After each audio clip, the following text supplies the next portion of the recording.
नमस्कार दोस्तों, आपका मेरे चैनल पर स्वागत है। दोस्तों, आज हम भगवान शंकर की सोमवार व्रत की कथा का श्रवण करेंगे। सोमवार का दिन शंकर भगवान को समर्पित होता है। आज के दिन भक्त भोलेनाथ को प्रसन्न करने के लिए विशेष पूजा अर्चना करते हैं। कुछ लोग आज के दिन व्रत भी रखते हैं ताकि शिव की विशेष कृपा प्राप्त की जा सके। बाबा भोलेनाथ के आशीर्वाद के लिए आप भी सोमवार का व्रत कर रहे हैं तो शिव व्रत कथा को पढ़कर या सुनकर इस उपवास को पूरा करें।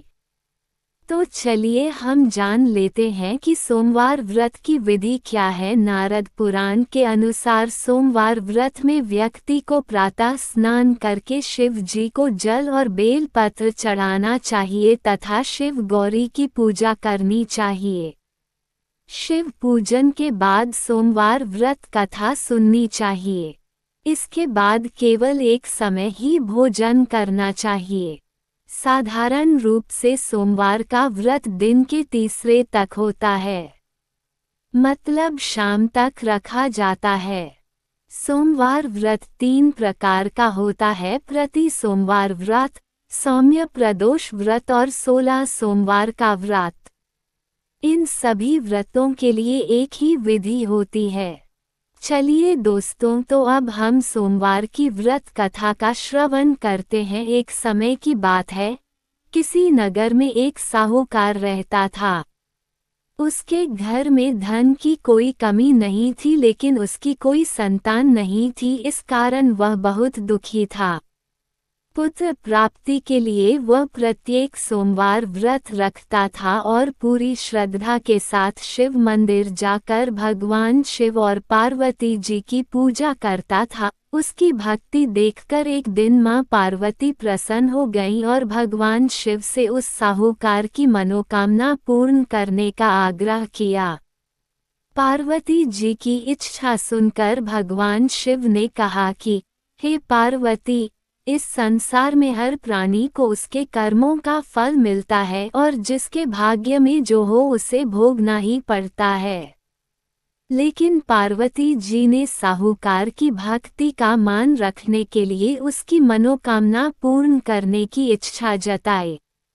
माता पार्वती के आग्रह पर शिवजी ने साहूकार को पुत्र प्राप्ति का वरदान तो दिया, लेकिन साथ ही यह भी कहा कि उसके बालक की आयु केवल 12 वर्ष होगी।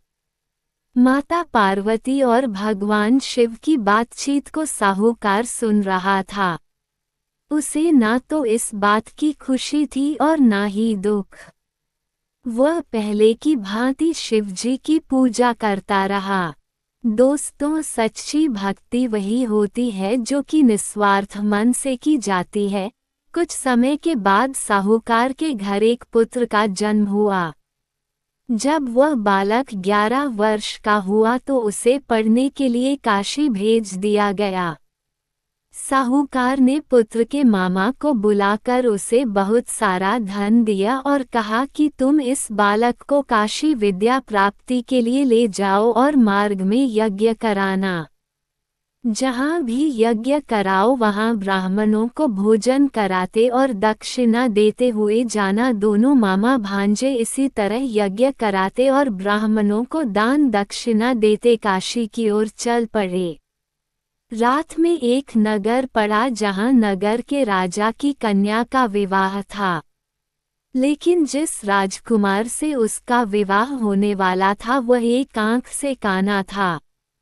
राजकुमार के पिता ने अपने पुत्र के काना होने की बात को छुपाने के लिए एक चाल सोची। साहूकार के पुत्र को देखकर उसके मन में एक विचार आया। उसने सोचा, क्यों न इस लड़के को दूल्हा बनाकर राजकुमारी से विवाह करा दूं। विवाह के बाद इसको धन देकर विदा कर दूंगा और राजकुमारी को अपने नगर ले जाऊंगा। लड़के को दूल्हे के वस्त्र पहनाकर राजकुमारी से विवाह कर दिया गया। लेकिन साहूकार का पुत्र ईमानदार था। उसे यह बात न्याय संगत नहीं लगी। उसने अवसर पाकर राजकुमारी की चुन्नी के पल्ले पर लिखा कि तुम्हारा विवाह तो मेरे साथ हुआ है, लेकिन जिस राजकुमार के संग तुम्हें भेजा जाएगा वह एक आंख से काना है। मैं तो काशी पढ़ने जा रहा हूँ। जब राजकुमारी ने चुन्नी पर लिखी बातें पढ़ी तो उसने अपने माता पिता को ये बात बताई। राजा ने अपनी पुत्री को विदा नहीं किया, जिससे बारात वापस चली गई। दूसरी ओर साहूकार का लड़का और उसका मामा काशी पहुँचे और वहां जाकर उन्होंने यज्ञ किया। जिस दिन लड़के की आयु 12 साल की हुई उसी दिन यज्ञ रखा गया। लड़के ने अपने मामा से कहा कि मेरी तबीयत कुछ ठीक नहीं है।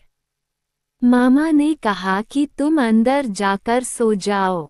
शिवजी के वरदानुसार कुछ ही देर में उस बालक के प्राण निकल गए। मृत भांजे को देख उसके मामा ने विलाप शुरू किया। संयोगवश उसी समय शिवजी और माता पार्वती उधर से जा रहे थे। पार्वती ने भगवान से कहा, स्वामी, मुझे इसके रोने के स्वर सहन नहीं हो रहा। आप इस व्यक्ति के कष्ट को अवश्य दूर करें। जब शिवजी मृत बालक के समीप गए तो वह बोले कि यह उसी साहूकार का पुत्र है जिसे मैंने 12 वर्ष की आयु का वरदान दिया। अब इसकी आयु पूरी हो चुकी है। लेकिन मातृभाव से विभोर माता पार्वती ने कहा कि हे महादेव, आप इस बालक को और आयु देने की कृपा करें, अन्यथा इसके वियोग में इसके माता पिता भी तड़प तड़प कर मर जाएंगे। माता पार्वती के आग्रह पर भगवान शिव ने उस लड़के को जीवित होने का वरदान दिया। शिवजी की कृपा से वह लड़का जीवित हो गया। शिक्षा समाप्त करके लड़का मामा के साथ अपने नगर की ओर चल दिया। दोनों चलते हुए उसी नगर में पहुँचे जहां उसका विवाह हुआ था। उस नगर में भी उन्होंने यज्ञ का आयोजन किया। उस लड़के के ससुर ने उसे पहचान लिया और महल में ले जाकर उसकी खातिरदारी की और अपनी पुत्री को विदा किया। इधर साहूकार और उसकी पत्नी भूखे प्यासे रहकर बेटे की प्रतीक्षा कर रहे थे। उन्होंने प्रण कर रखा था कि यदि उन्हें अपने बेटे की मृत्यु का समाचार मिला तो वह भी प्राण त्याग देंगे, परंतु अपने बेटे के जीवित होने का समाचार पाकर वह बेहद प्रसन्न हुए। उसी रात भगवान शिव ने व्यापारी के स्वप्न में आकर कहा, हे श्रेष्ठी, मैंने तेरे सोमवार के व्रत करने और व्रत कथा सुनने से प्रसन्न होकर तेरे पुत्र को लंबी आयु प्रदान की है। इसी प्रकार जो कोई सोमवार व्रत करता है या कथा सुनता और पढ़ता है उसके सभी दुख दूर होते हैं और समस्त मनोकामनाएं पूर्ण होती हैं। दोस्तों वीडियो पसंद आया हो तो लाइक और शेयर जरूर करें और चैनल को सब्सक्राइब करना ना भूलें। आप सभी का धन्यवाद। Folded hands.